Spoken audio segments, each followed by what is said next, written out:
Hello everyone, সবাই কেমন আছো? নিশ্চয়ই ভালো আছো, সুস্থ আছো। এই ব্লগটা আমি দিচ্ছি শনিবারের ব্লগ। শনিবার সকালবেলা 6টার সময় ঘুম থেকে ওঠার পরেই দেখলাম একদম সকাল থেকেই কিন্তু কড়া রোদ উঠে গেছে। দেখো ব্যালকানিতে গাছগুলোর ওপরে রোদ পড়েছিল, কি সুন্দর দেখতে লাগছিল, তাই না? এরপরে তো দিব্যেন্দু যথারীতি টাইমলি বেরিয়ে গেল, যেমন গাড়ি আসে 8টা নাগাদ। তো ও বেরিয়ে গেল, ওর যেহেতু মানে অফিস হচ্ছে গিয়ে হাফ থাকে, যেতেই হবে। আর সেদিনকে কিন্তু ওর অফিসে ছিল, শনিবার দিন ছিল হচ্ছে নাগপুর এলএনটিতে ব্লাড ডোনেশন ক্যাম্প হয়েছিল। তো ওখানে সেদিনকে ব্লাডও দিয়েছিল। এরপরে সোনু সেদিনকে শনিবার দিন ছিল পিটিএম, সোনুর এমনিতে স্কুল ছুটি ছিল, তো পিটিএমে যেতে হবে বলে, কারণ এই সেশনে কিন্তু আমি একবারও মানে 2-3বার পিটিএম অলরেডি হয়ে গেছে, বাট আমি কিন্তু একবারও মানে এই অপারেশন, শরীর অসুস্থ এসবের জন্য যেতে পারিনি। তো ভাবলাম যে আগের যে এক্সামটা হয়েছে তার পেপারও শো করবে, প্লাস হচ্ছে গিয়ে টিচারদের সাথে দেখাশোনাও হয়ে যাবে কেউ কতটা কী করছে না করছে। তো যথারীতি রান্নাবান্না আমি স্টার্ট করে দিলাম। এদিকে অনেক আগের দিন মানে শুক্রবার দিন অনেকটাই দিব্যেন্দু 1.5 কিলো 2 কিলোর ওপরে কিন্তু চিকেন এনেছিল।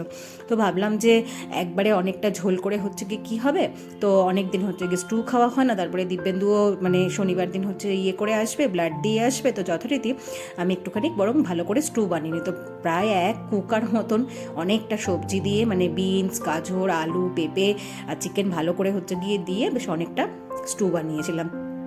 তারপরে তো এইসব রান্নাবান্না করতে করতে এদিকে ব্রেকফাস্টও করে নিলাম। তাড়াতাড়ি মোটামুটি 11টার মধ্যে ওখানে পৌঁছতেই হবে স্কুলে। তো ব্রেড বাটার, কলা, ডিমের পোচ, আর এদিকে আমার ওষুধটাও নিয়ে নিয়েছিলাম, কারণ মানে ব্রেকফাস্টের সময় যদি ওষুধ হচ্ছে গিয়ে না খাই তো পরে যথারীতি হচ্ছে গিয়ে ভুলে যাব। যাই হোক, তারপরে তো খাওয়া দাওয়া করে নিলাম। এদিকে রান্নাও কিন্তু আমার পুরো কমপ্লিট হয়ে গেল। ওবেলা 2 বাটির হচ্ছে গিয়ে চিকেন করে রাখলাম, চিকেন স্টু করে রাখলাম। আর এদিকে স্ল্যাব ট্যাব ক্লিন করে নিয়ে টুকটাক যে হচ্ছে গিয়ে কাঠ ঠাপ, তারপরে বোতল টোতল এগুলোও হচ্ছে গিয়ে ধুয়ে নিলাম।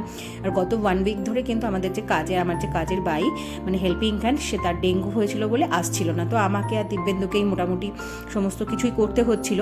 তো আগের দিনও মানে শনিবার দিনই বলে দিয়েছিল যে ও সানডেতে আসবে, তার জন্য বেশিরভাগ বাসনটাই রেখে দিয়েছিলাম। তো যথারীতি তারপরে তো 10:30টার মধ্যে আমরা বেরিয়ে গেলাম। এইভাবে কাপড় বেঁধে কিন্তু এখানকার সবাই কিন্তু বেরোয়, কারণ এখানে এত ডাস্ট না, নাগপুর এত ড্রাই এরিয়া, যার জন্য এখানে দিন বলো রাত বলো সবাই কিন্তু এইভাবেই হচ্ছে মুখ বেঁধে নিয়ে বেরোয় যথারীতি। তারপরে বাড়ি থেকে বেরোলাম, কোনো ক্যাব কিচ্ছু পাচ্ছিলাম না।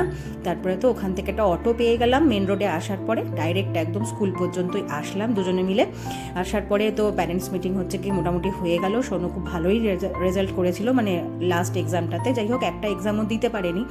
তো যাই হোক, যথারীতি একটুখানি লুকিয়ে লুকিয়ে স্কুলের ভিডিওটা করে নিলাম, কারণ যেহেতু চারিদিকে সিসিটিভি লাগানো। তারপরে তো আবার ওখান থেকে অটো নিয়ে একদম বাড়ির উদ্দেশ্যে রওনা দিলাম। তোমাদের ব্লগটা কেমন লাগলো অবশ্যই জানিও। সকলে ভালো থেকো, সুস্থ থেকো, সাবধানে থেকো। ব্লগটা ভালো লেগে থাকলে অবশ্যই like, comment, share and subscribe করে দিও।